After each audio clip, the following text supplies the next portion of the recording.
Bridge power battery RSMD international USA के इश्तराक से पाकिस्तान में तैयार की गई पहली बैटरी, जिसे बनाया गया है इंटरनेशनल स्टैंडर्ड्स के मुताबिक 99.99% प्योर लेड से तैयार करदा, जिसमें है वर्ल्ड क्लास सिंथेटिक और ग्लास फाइबर शीट जो प्रिवेंट करे शॉर्ट सर्किट को और दे लंबी life. Bridge power batteries, quality forever. Chillu, bridge power battery नहीं दोगे तो पानी पानी तो होगे। कैसे? शर्म से। अस्सलाम वालेकुम नाज़रीन, मंज़र आम में ख़बरुनि जो सिलसिलो जारी है। रिपोर्ट शेयर कंदा हलूं सघियूं मां रिपोर्टर अतर अली मंगणे जो जी।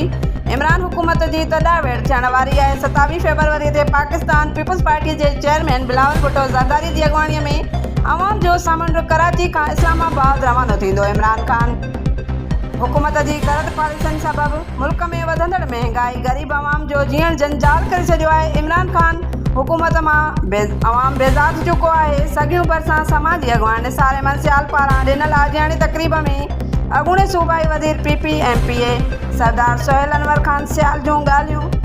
सॻियूं भरिसां निसार अहमद सियाल पारां अॻूणे सूबाई घरू वज़ीर सरदार सोहेल अनवर ख़ान सियाल ऐं संदसि चाचे सिराई मुनवर ख़ान सियाल, डॉक्टर जावेद अकबर सियाल, आलमगीर सियाल, मुनवर ख़ान सियाल, डॉक्टर औरंगज़ेब, डॉक्टर शाहजहान, नदीम ख़ान, सईद ख़ान, वसीम ख़ान, बाबर आफ्ताब, डाडू, मोहम्मद हसन सियाल, शुएब सियाल, राजा हसन सियाल, शहजादो ख़ान सियाल ऐं ॿियनि वॾे अंग में शिरकत कई।